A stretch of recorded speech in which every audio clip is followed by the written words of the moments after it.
But Reno travels all around the world. I hope you get inspired about what you see. Apostle of greatness, Reno is a master. Only one man against the whole world in large. Fighting with the monsters, poverty I can't stand. That's why Reno is a... Thank you for joining me on my masterclass. Now, today we're going to talk about what the Russia-Ukraine war can teach us about assets, cash, and inflation. Now, that's what the Russia-Ukraine war teaches us about assets, cash, and inflation. Now, a lot of you may know that on Thursday, February 24th, 2022, Russia invaded Ukraine. Now, the invasion of Ukraine by Russia has led to a number of financial consequences for Russia. And then what can we learn from those financial consequences so that we individually and within our families can make better and sounder financial decisions in future? So there are a number of things that we can learn. So now, after the invasion, we see that Russia has to spend a lot of money on its war efforts. So it's going to cost a lot of money to pay for the soldiers that are there. There's something like maybe between 100,000 and 150,000 soldiers, probably even more. And then they have logistics. They've got to send a 40-mile long caravan of weapons. All of these cost money. And now we've seen that their invasion of Ukraine has upset the Western countries, and so they've imposed a number of sanctions on Russia. So these have had financial implications for them. So one of the very first that we've seen is that immediately after the invasion, when the sanctions began to have effect, the Russian ruble lost 30% of its value. So that means that the Russian ruble has been devalued. So it's lost 30% of its value. Now, what does that mean? It means that if you had money in the bank, your money in the bank, through no fault of yours, if you're a Russian, has now become 30% less than what it was before the invasion. So now, what do we learn from that? You know, previously I've explained to you what cash is, and I've explained to you that cash is not an asset. Why? Because an asset is anything that puts money in your pocket. And then the liability is anything that takes money out of your pocket. Now, if you have cash sitting in the bank, it's not an asset. Why? Because the bank is never going to give you an interest rate that is higher than inflation. So that means that inflation is higher than the interest rate you're getting. That means that your money is reducing, even though it might be increasing just by a little. Now, in the case of Russia, we're seeing that there's been a devaluation by 30%. So all the money that's in the bank just lost 30% of its value. 30% of its value. I mean, there's nothing you can do. It's a reality. You've got to face up to it. You've got to accept it. Your money in the bank has lost 30% of its value. So now, I've got here 3 glasses. 1, 2, 3. Now, this glass is going to represent money in the bank, savings, cash. Now, you see, there is a 4th glass that is unlike the others. So this glass is going to represent the government. You see, so it's going to represent the government. So now, we've got this glass now. It's lost 30% of its value. And where's that money going to? It's going to the government. 30% of its value. So we have that there. So now, when you have devaluation, you've got cash losing 30% of its value, currency losing 30% of its value. What happens? You see, inflation follows devaluation just like day follows night. There's nothing you can do about it. It's a natural law. It's an economic principle. Once there's devaluation, inflation is going to result.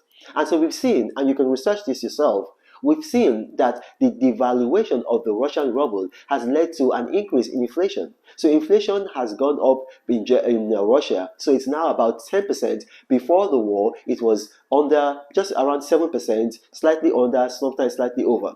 So now, you have inflation. What does that mean? It means that the price of goods and services is going to go up. The prices of goods and services is going to go up. Now, this glass right here in the middle represents the prices of goods and services. So now, your money has been reduced. The value of your money has reduced by 30%. Yet, the cost of goods and services have gone up. The cost of goods and services have gone up. So you have that here.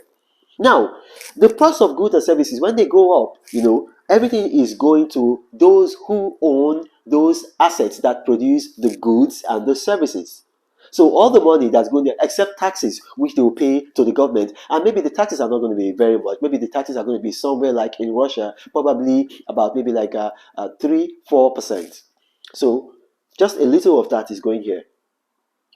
Just very little. So you see that while the glass that represents cash has lost a lot of its value, the glass that represents goods and services, which are assets. So what are goods and services? So you have a house. Now that is a good, it's an asset because why, you're going to rent it out and you're going to get rent. Okay, maybe you have like a firm that offers some kind of consultancy services. You're going to increase your cost because of the inflation, so it's going to go up. That's an asset. Maybe you have a taxi, you're driving your taxi. Because of the devaluation and the inflation, you're going to increase the cost of taxi services. So that's what this represents. That is assets that produce goods and services. Now, we're seeing that even though, like assets that produce goods and services, they are able to hold their value better than cash. But the problem is that they are in Russia. So you have a house. That house is real estate. It's immovable. It's immovable. It's in Russia. So it can't move from Russia. So it's there. So yes. So I mean, you're able to increase the cost of your rent, but because that house is in Russia, some of the value of that house is going to be affected. But not much, but some of the value of that house is going to be affected. Now, because your car that you use for a taxi is in Russia, some of the value of that car is affected. Because your firm that is producing services, which you're marketing to people, is in Russia, some of the value of that is going to be affected, but not much. So we've seen that. We've represented that by the water that got lost. Now, what is the third glass? The third glass stands for gold. It stands for gold, right? Now, since Russia invaded Ukraine on February the 24th, 2022, what's happened with the price of gold? The price of gold has actually gone up by about $2,000. So it was $60,000 before, and then now it's about $62,000 to $63,000. So just because of that incident, the price of gold has gone up by about between 2,000 to 3,000. So altogether, we've seen that the price of gold has retained its price and it has slightly increased. Why? Because gold is a universal asset. It's a universal asset. The price of gold is the same in Russia as it is in America, as it is in Hong Kong, as it is in Australia. So even this war, the best way for Russians to preserve their wealth is by putting it into gold.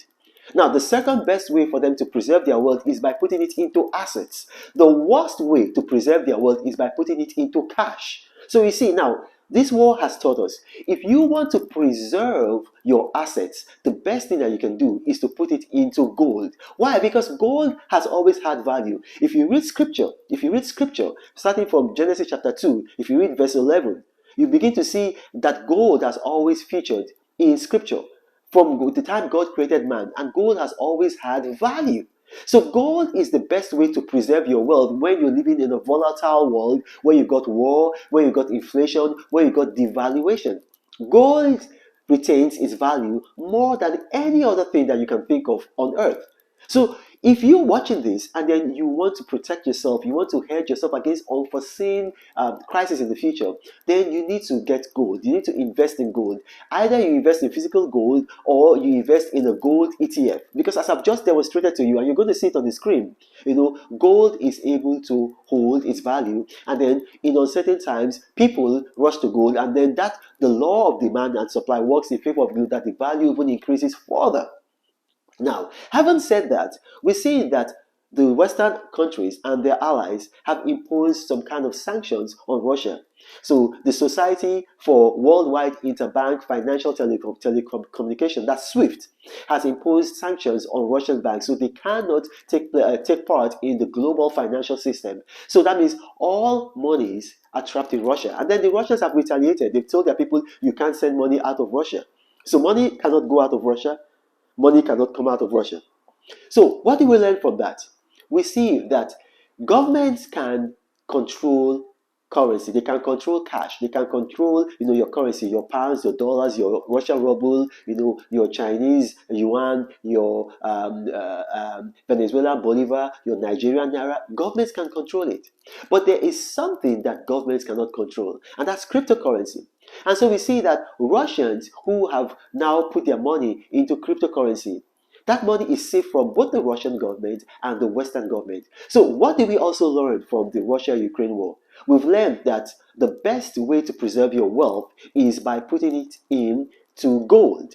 The second best way to preserve your wealth is by putting it into assets like goods and services, assets that produce goods and services. Now, the worst way to preserve your wealth is to put it in cash in a bank, or to just put it in a bank. It's not even an asset, it's a liability. And then we've seen also that currency can be controlled by government. So if you want a situation whereby nobody can control your money, the best way for you is to put it into cryptocurrency. Now, finally, why do we say that money in the bank is not an asset? You see, the banking system was created by a guy called Joseph in scripture. If you read Genesis chapter 47, verse 14, that verse says that now Joseph took all the money that was in Egypt, and put it into Pharaoh's storehouse. Now, that was the first bank, Pharaoh's storehouse. So, the banking system, how it operates is that all the little people, now that is like the poor people, the middle class, the upper middle class, all of them, they put their money in banks. Now, the money it doesn't just sit in banks. What happens with the money? It's the big people, the Russian oligarchs, the billionaires in America, the aristocrats in Europe. They go to the bank, and then they take that money that you put into banks, and then they invest it. And when they invest it, they become richer. And then they give you some little interest, like maybe 2%, and you fool into thinking that you're becoming richer. You're not becoming richer, because whatever they're giving you is lower than the rate of inflation. So then the best thing is that you have to behave like them. Use your money to invest, and then you get a rate of return on your investment that is higher than inflation. And then you don't even have to put emergency funds even in the bank. Previously I used to advise people, okay, you can put emergency funds in the bank. But if you invest in an S&P 500, you can actually get your money in less than 24 hours. Now, I know I've said a lot of things, it's very difficult to understand. So maybe you don't get my accent. I've got a funny accent, or maybe I speak too fast. Now, if you watch this and you have questions arising from this, put them in the comment section. My staff are very, very good at curating comments. They bring them to me, and I'll do my best to respond to your comments. Now, you got to remember, I do not have a WhatsApp forum. I do not have a Telegram channel.